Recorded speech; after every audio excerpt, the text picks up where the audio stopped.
Hello, my name is Tony Andrews. I'm the Product Manager for InfoAsset at Innovise. In a previous video, I showed you how to use InfoAsset Mobile to carry out a sewer pipe lateral permit using a General Line Survey object in InfoAsset. We then uploaded that General Line Survey to InfoAsset Manager and then used the tools in InfoAsset Manager to create the actual sewer lateral asset itself. Okay, so let's get started. So in my application I have a lot of forms, as you can see, but the important form that I use is number 28, lateral pipe connection, general survey lines for laterals. So let's go ahead and edit this form. Now of course this form has been pre-configured.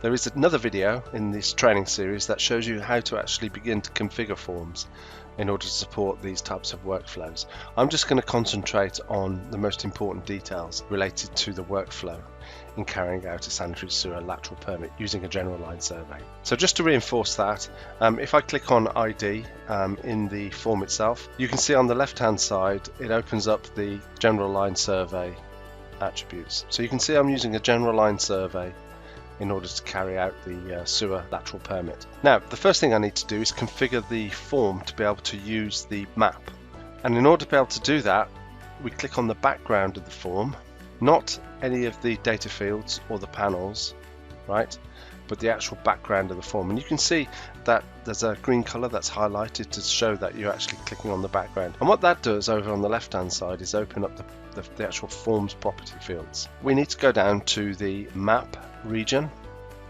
and you can see that there's this line geometry field attribute that we need to fill out. So we click in the field on the ellipses, and then you have to specify where the geometry for the line is going to be created from. And you can see I've got this digitized lateral pipe on map selected. So if I just cancel and then move down the form, you can see the digitized lateral pipe on map, which is where, if you watch the other video, as we're digitizing, we're capturing the vertices of the general line survey. Okay, so that's where we're getting the geometry data from. We also want to be able to use the map properties in order to populate the address fields, the address information of the client. So to be able to use the map, we need to select Use Map Properties Defaults, and this is where we're going to set where the attributes that we're capturing on the map, where we're going to put them on the form. Okay, so we click on Set, and we're going to be using the map layer customers. That's the customers layer. Those are the property objects that we have in InfoAsset Manager.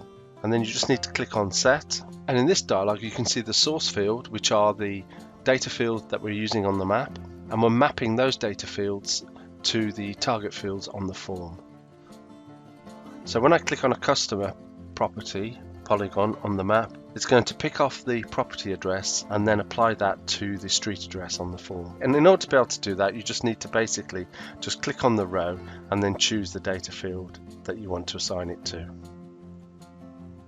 Right, moving further down the property panel, you can see the scheduling area. And this is where we're going to set the scheduled date field to be the date time planned. We're going to have a default of 4 hours to do the work. The scheduled end date field will be the date completed. The scheduled resource field will be the team leader. So if we move over to the form and go to the team leader section, you can see that when I double click on that data cell, you can see that the team leader comes from a choice list. And you can view that choice list by clicking on the View button, and here are the lists of team leaders that are available on the form.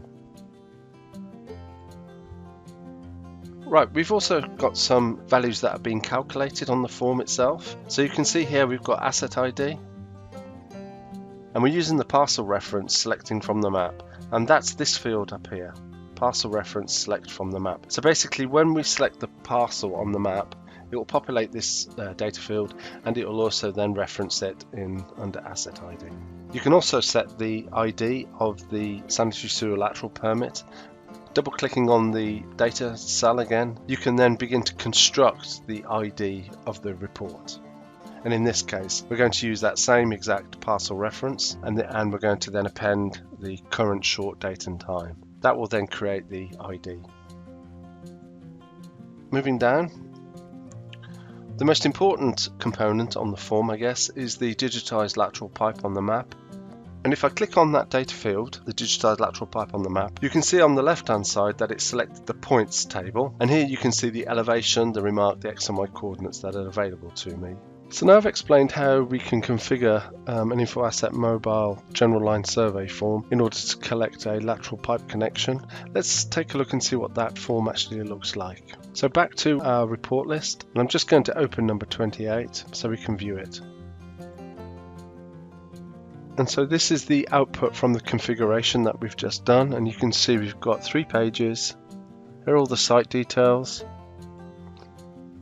some information about the project, and here's the digitized lateral pipe map, X and Y coordinates that are going to be captured from the map. Okay, that concludes the video. Thank you for watching.